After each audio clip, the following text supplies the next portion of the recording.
Hi hello నమస్తే welcome to one TV health tips.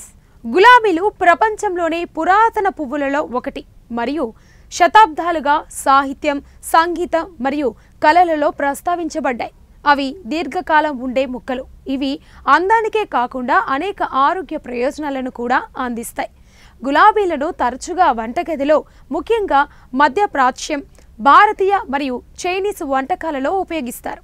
సుగంధ పుష్పం కేకులు, జామ్లు మరియు మిఠాయిలకు జోడించబడుతుంది. గులాబీ రేకుల టీ తాగడం చైనాలో పుట్టి ఉండవచ్చు.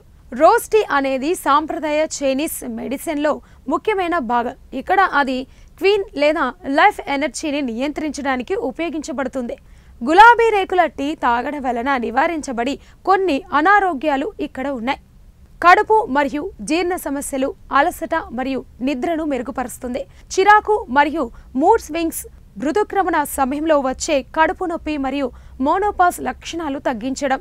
రోజు టీలో అధిక మొత్తంలో విటమిన్ సి ఉంటుంది. ఇది మన శరీరం యొక్క వైద్యం ప్రక్రియకు మరియు ఇన్ఫెక్షన్తో పోరాడే సామర్థ్యానికి కీలకమైన యాంటీ ఆక్సిడెంట్లు.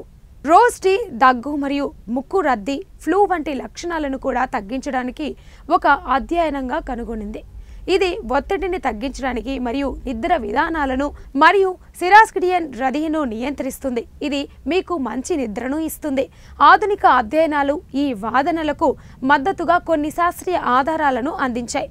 ఒక కప్పు స్వచ్ఛమైన గులాబీ టీని తయారు చేసుకోవడానికి సుమారు 6 పొడి గులాబీ రేకులు లేదా 2 టీ స్పూన్లు గులాబీ రేకుల పొడిని ఉపయోగించండి. వీటిని మరిగించి అందులో గులాబీ రేకులను వేయండి. రేకులను 5 నిమిషాలు అందులోనే ఉంచనివ్వండి.